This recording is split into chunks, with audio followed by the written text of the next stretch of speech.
Salut à tous. Alors, comme promis, donc nous voici en story pour que je puisse vous expliquer un petit peu les histoires que vous avez choisies et comprendre les leçons qu'elles peuvent nous apporter. Donc, cet oracle vient de l'édition Exergue. Donc, c'est l'oracle des contes de fées de Lucy Cavendish. Donc, il faut savoir que ce ne sont pas des histoires toujours très gaies et très joyeuses. Mais c'est toujours important, enfin c'est toujours sympa d'apprendre des choses via des histoires, via des choses qui sont imagées. Donc, on va pouvoir commencer avec la première histoire. Donc, je pense que vous allez le voir à l'envers, mais c'est pas très grave. Donc, c'est l'elfe de la rose qui parle de révélation. Donc, pour vous raconter un petit peu la petite histoire, c'est l'histoire d'une jeune fille qui a un frère très possessif et très jaloux. Et elle tombe amoureuse et donc elle veut forcément voir son amoureux, mais son frère lui interdit. Forcément, l'amour est plus fort que tout. Elle décide d'aller quand même voir son petit chéri. Et le souci, c'est que son frère est pris d'une grosse colère et d'une rage, donc il décide d'aller tuer l'amoureux de sa sœur. Donc, il décide d'aller tuer cet amant et d'aller l'enterrer dans les bois. Ce qu'il ne sait pas, c'est qu'il y a l'elfe de la rose qui est caché dans sa poche et qui assiste à la scène et qui voit tout. Donc, cet elfe décide d'aller voir la sœur et de lui expliquer tout ce qu'il a vu, de lui raconter ce qu'a fait son frère et il va même lui donner l'emplacement d'où a été enterré son amant. Donc, elle décide d'aller là où il a été enterré et elle retrouve sa tête.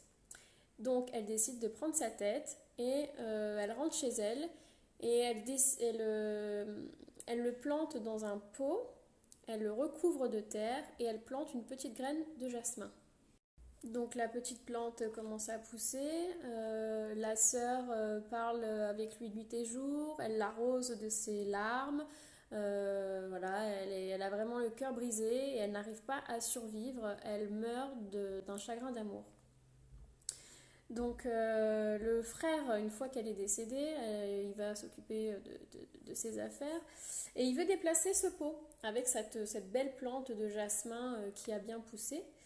Euh, mais le problème, c'est qu'en bougeant le pot, il y a plein de petites fées minuscules qui sortent de cette plante et qui prennent la vie du frère. Donc bien sûr, le frère est décédé aussi, on retrouve son corps, donc on retrouve aussi le pot de fleurs avec la tête de l'amant euh, qui a été tué. Et donc on se rend compte au final que tout se sait. On sait ce que le frère a fait, ce qu'il est devenu de l'amant. Toute l'histoire sort au grand jour. Donc j'imagine que vous avez un petit peu compris la morale de cette histoire. Si vous avez choisi cette carte, ça veut dire que vous pouvez ressentir de grandes tristesses en ce moment. Vous avez pu vivre des choses très difficiles. Euh, mais on vous dit que la tristesse et le fardeau vont bientôt se dissiper. On peut aussi vous prévenir qu'il va y avoir une grande révélation, quelque chose qu'on avait pu vous cacher ou quelque chose dont vous n'aviez pas connaissance.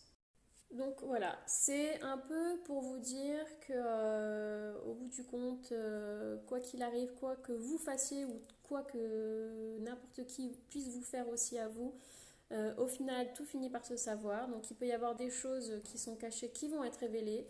Il peut y avoir aussi des choses que nous avons pu refouler et essayer de cacher en nous qui referont forcément surface.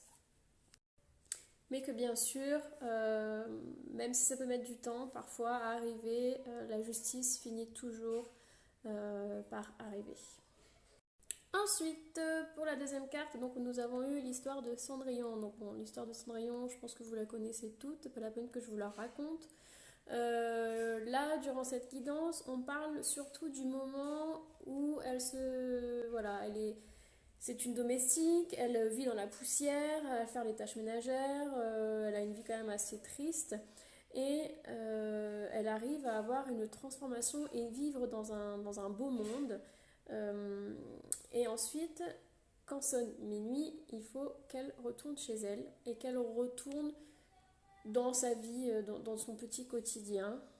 Mais ce qui est important de se dire, c'est que même si sonne minuit et qu'elle perd sa chaussure et qu'elle redevient la domestique qu'elle est depuis son plus jeune âge, euh, et qu'elle pense que tout est perdu, il y a quelqu'un au bout d'un moment qui sonne à sa porte à la recherche de celle qui portait ce soulier perdu, et son monde se retransforme une deuxième fois, et elle peut retourner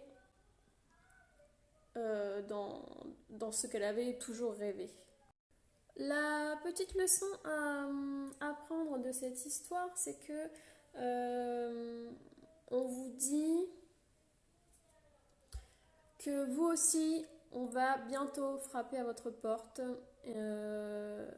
pour vous apporter quelque chose d'encore plus beau de ce que vous pouviez espérer. On peut vous dire que c'est la fin d'une vie pour commencer une nouvelle. On vous demande vraiment au final de garder confiance dans les événements qui peuvent arriver en ce moment. Et on a un petit peu l'image du phénix qui renaît de ses cendres. Avec cette carte, on vous conseille également d'être clair sur vos intentions et sur ce que vous souhaitez. Et il se peut aussi qu'on vous prévienne que la personne que vous attendez est enfin en route.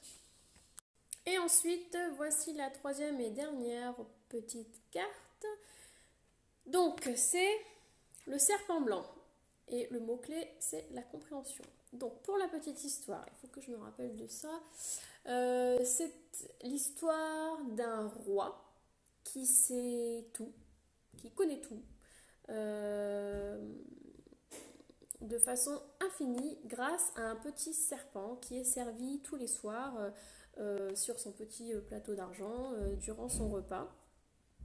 Et donc il arrive un moment où le serviteur tombe sur ce serpent blanc et il décide de goûter un petit peu sa chair ce qui se passe, c'est que au final il lui arrive la connaissance aussi. Il apprend, enfin il apprend. Il lui tend un peu dessus toutes les langues. Il sait vraiment absolument tout de ce qui se passe dans le monde. Le petit problème, c'est qu'à ce moment-là, la reine perd sa bague. Et vu que le serviteur est la seule personne à pouvoir rentrer dans la chambre de la reine, il est malheureusement soupçonné d'avoir volé cette bague. Donc il est amené devant le roi et on lui dit, voilà, si c'est pas toi et que tu n'es pas capable de dénoncer le coupable, alors tu seras tué. Grâce à ses pouvoirs, le serviteur va réussir à entendre et à comprendre le langage des animaux. Et donc il entend un canard qui se plaint et qui dit « Oh là là, je sens mon estomac lourd, je me sens pas très bien. » Et donc le serviteur comprend que c'est le canard qui a avalé cette bague. Donc le canard du coup sera grillé et servi à manger. Et au final, on retrouve cette fameuse bague. Donc, non seulement le serviteur sera pardonné, mais en plus, il aura des offrandes, des cadeaux, et il sera très content de tout ça. Grâce à ses pouvoirs, il va réussir à comprendre donc tout ce que disent les animaux, et il se rend compte que les animaux ont aussi des sentiments, ils ne veulent qu'une chose, c'est ne pas souffrir, ils tiennent à la vie, ce qui fait que le serviteur va faire de grands sacrifices et il va faire tout ce qu'il peut pour sauver le plus d'animaux, le plus de monde possible. Alors il va sauver des fourmis, des corbeaux, des poissons, vraiment, il va faire tout son possible pour faire le bien autour de lui. Il décide de quitter le palais pour faire ses aventures, il décide de changer un peu de vie. Il quitte le palais. Et puis, il finit par entendre que le roi fait une annonce et décide d'offrir sa fille en tant qu'épouse pour un homme qui sera capable de faire l'impossible. Donc forcément, il est très intéressé et il se présente donc au roi. Il se présente au roi et découvre la princesse, la fille du roi, et il tombe fou amoureux. Et il décide donc de... J'ai perdu le fil de l'histoire. Il décide de... crotte de biquette. Voilà, de relever le défi. Merci. Le défi qui est d'aller rechercher la bague qui sera jetée dans un grand océan très profond. Pardon. Et s'il ne la retrouve pas, il sera noyau. Je vais y arriver. Il sera noyé dans les grandes eaux où sera jetée la bague. Ce qui est absolument fabuleux, c'est qu'il va rencontrer un des poissons qu'il avait sauvé autrefois. Donc ce poisson et ses copains vont décider de l'aider et vont lui rapporter une moule qui avait avalé la bague. Donc la bague sera retrouvée dans cette petite moule et de ce fait, il ne sera pas tué. Le problème, c'est que c'était bien trop facile au final parce que le roi décide de lui donner un deuxième défi. Donc ce deuxième défi, c'est la princesse décide de jeter des milliers de graines dans un grand champ. Et elle lui dit, voilà, si tu retrouves toutes les graines avant la fin de la nuit, la princesse décide de jeter des milliers de graines dans un grand champ. Et elle lui dit, voilà, si tu retrouves toutes les graines avant la fin de la nuit, je t'épouserai, sinon tu seras tué. Donc la deuxième chose absolument géniale, c'est qu'il rencontre donc les fourmis qu'il avait sauvées auparavant.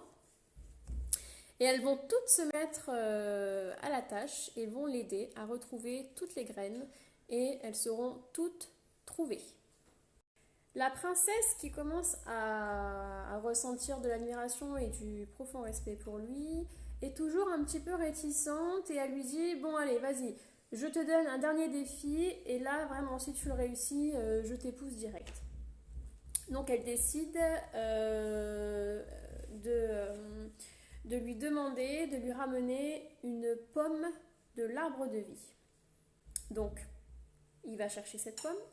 Le problème, c'est qu'il se perd. Pour la troisième et dernière fois, il y a des animaux qu'il avait sauvés. Oh, pardon, j'ai reçu un message. Se présentent à lui. Donc, ce sont 3 corbeaux. Donc pareil, qu'il avait sauvé précédemment grâce à ses pouvoirs. Et il décide d'aller chercher la pomme pour lui et de lui apporter. De ce fait, le serviteur va voir la princesse, lui donne la pomme. Et donc là, elle lui prend la pomme des mains, elle la coupe en deux, ils la mangent ensemble. Et au final, qu'est-ce qui se passe? Ils tombent amoureux. Et c'est l'amour fou. Ils vécurent très longtemps et très heureux ensemble. Ils ont eu beaucoup d'enfants et blablabla. Si vous êtes tombé sur cette carte, Ça veut dire que vous avez dû vivre dernièrement des situations où vous êtes dit que les personnes étaient froides et distantes, malgré les efforts que vous avez pu faire. Mais on vous rassure sur le fait que si vous continuez vraiment dans ce sens-là, que si vous continuez d'être juste, d'être droit, d'être bienveillant avec tout le monde, vous assisterez à un grand changement. On vous dit que tout le travail que vous avez fourni concernant une relation allait porter ses fruits. Qu'il était possible que vous changiez la vie des autres, mais surtout le cœur froid de ces personnes. On vous dit qu'en quelque sorte, vous allez être le guérisseur d'un cœur blessé. Et on vous rassure sur le fait qu'à chaque fois que vous faites des gestes justes et bons, quand vous faites le bien, ça finira toujours, toujours par être récompensé. Donc cette carte vous parle de bienveillance, de gestes justes, de sacrifice, d'audace. On vous conseille tout ça, on vous dit que si vous faites vraiment les choses dans ce sens, tout cela sera récompensé. On nous parle également des animaux.